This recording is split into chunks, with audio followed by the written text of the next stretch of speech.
I absolutely love Dead Space. I've literally played each of the games, and it's the exact game that I would want when I think about a space zombie monster survival game in a horror setting, and I've recently been playing through Dead Space 1 on Steam Deck, and it actually still holds up. But of course, the Callisto Protocol is on the horizon, and with Glenn Schofield as the game director and studio head, us Dead Space fans are looking to be in good hands. So definitely click like down below if you enjoy these kind of videos, and do click subscribe for all the future content that we have coming out for you guys over the next few days.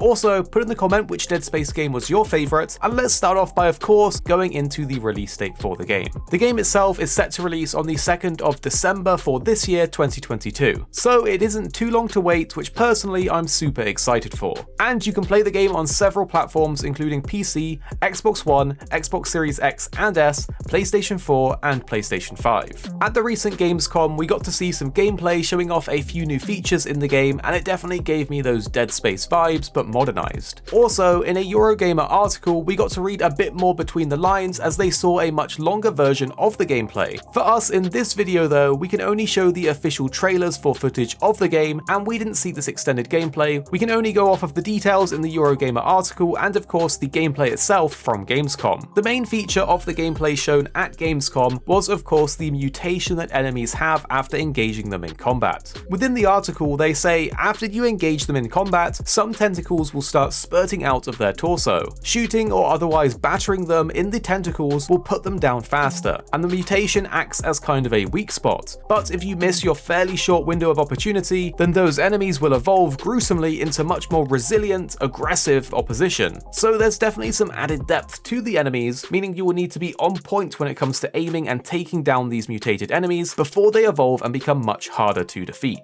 Schofield has also said, "I think our combat is much more complex than we've made before, especially with a sort of survival horror game. You've got a bunch of different weapons, and I've always believed the survival horror genre doesn't mean that you only need to have one bullet, right? Survival horror, I think, means I've got a clip, but I still can't take all of them out." So we can definitely expect tougher enemies than before in the Dead Space series, and a good variety of weapons, and a possible abundance of ammo. Furthermore, stealth is also integrated into Callisto Protocol, as you will use a shiv to get behind enemies and take a few of them out before getting noticed. Think of it a little like the Last of Us system and how they handle stealth, except from the sounds of it, you're more likely to be caught after killing a few enemies. When it comes to skills and upgrading, we do have confirmation from Schofield that there will be a skill tree, and that we will never be able to fill the skill tree unless we play twice. So there's definitely going to be a choice in what skills or upgrades you want to do, as you're not going to be able to max everything out in a single playthrough. So definitely prioritize the weapons you like or the skills that you think sound good, because there will be other ones that you will miss out on unless you're going into that second playthrough. In terms of going through different levels and missions, Schofield has also said that there will be alternative routes to take in missions that not everyone might discover, leading to more supplies for upgrading or just alternative paths to get through the levels. Schofield says that there are beta paths that not everybody is going to catch on their first playthrough. Some of them will be a little longer, some of them are for searching for stuff, some will be to just fill in the blanks a little bit. We have one that's got a pretty gruesome shower. So it's definitely looking like there might be some hidden or off the beaten path ways to go in the mission, and I'm definitely intrigued by that gruesome shower that he's mentioned there as well. When it comes to upgrading the weapons in our arsenal though, there are 3D printers located in various areas around the maps,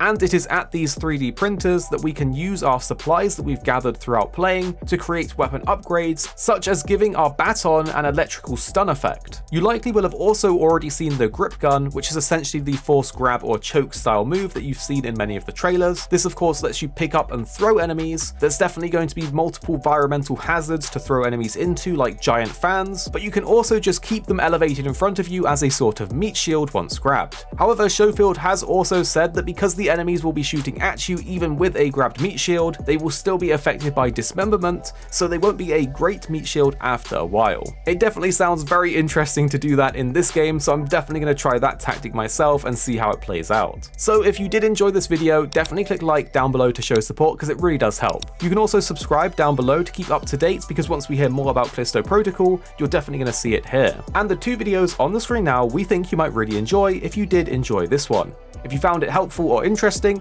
the videos on screen will definitely be right up your alley. You don't have to, but if you do want to, they're on the screen, and tell us what you think after watching in the comments down below.